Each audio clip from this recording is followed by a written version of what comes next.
बेटी ल झन समझो भार, बेटी हावय तभे है घर आबाद। देवा बेटी ल भरपूर सम्मान, देवा बेटी ल भरपूर सम्मान।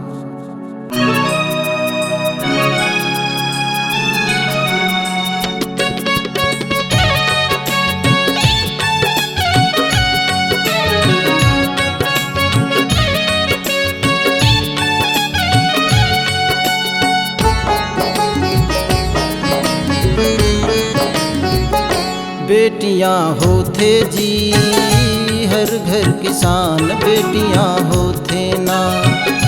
बेटियां होते जी हर घर किसान, बेटियां होते ना। बेटी हावे तभे है खुशियाँ, बेटी हावे। बेटी हावे तभे है खुशियाँ, देवो इला सम्मान। बेटियां होते जी हर घर किसान, बेटियां होते ना।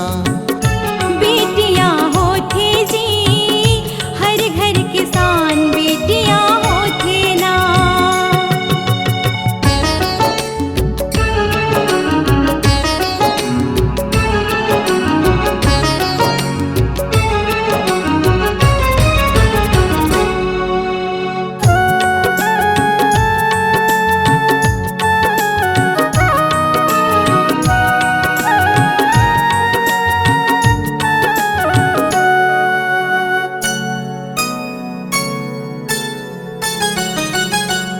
बिना बेटी जग वीरा, हावे ये कर ले सारा जहां।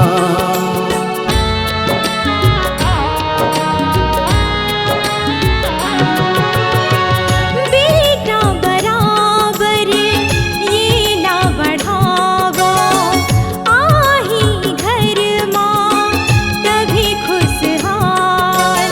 बेटी हावे तभे है खुशियाँ, बेटी हावे। बेटी हावे तभी है खुशियाँ, देवो इला सम्मान। बेटियां होते जी हर घर किसान, बेटियां होते ना। बेटियां होते जी हर घर किसान, बेटियां होते ना।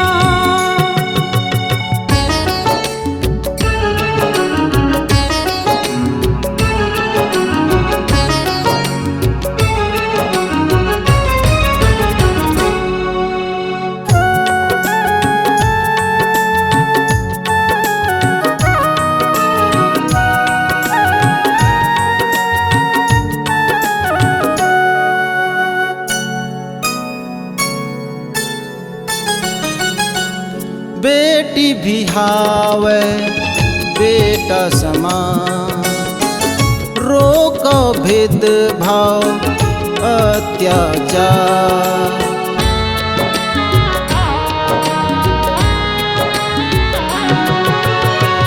बेटा बराबर रखो आजाद, मिटावो झन कर पहचान। बेटी हावे तभे है खुशियाँ, बेटी हावे। बेटी हावे तभी है खुशियाँ, देवो इला सम्मान। बेटियां होते जी हर घर किसान, बेटियां होते ना। बेटियां होते जी हर घर किसान, बेटियां होते ना।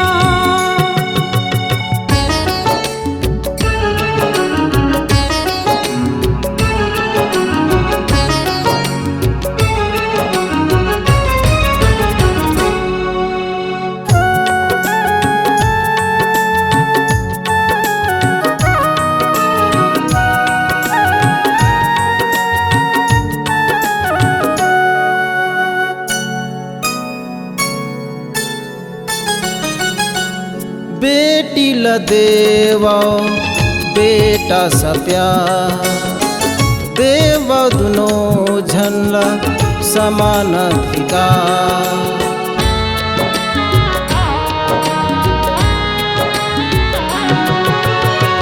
बदलो सब झन रीति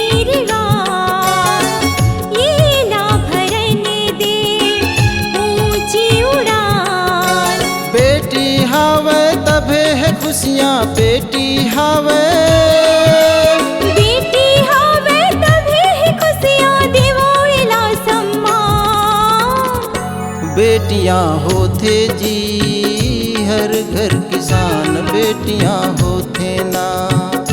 बेटियां होते जी हर घर किसान बेटियां होते ना।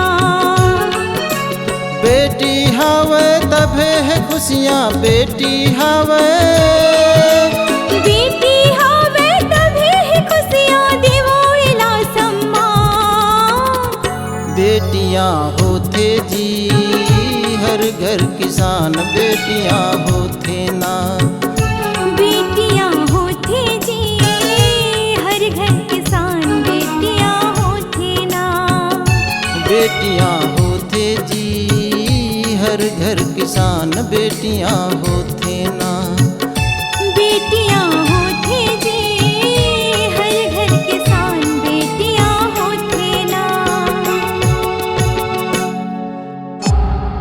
C-Log Digital Recording Studio, Cordoba. Contact number 9907119215.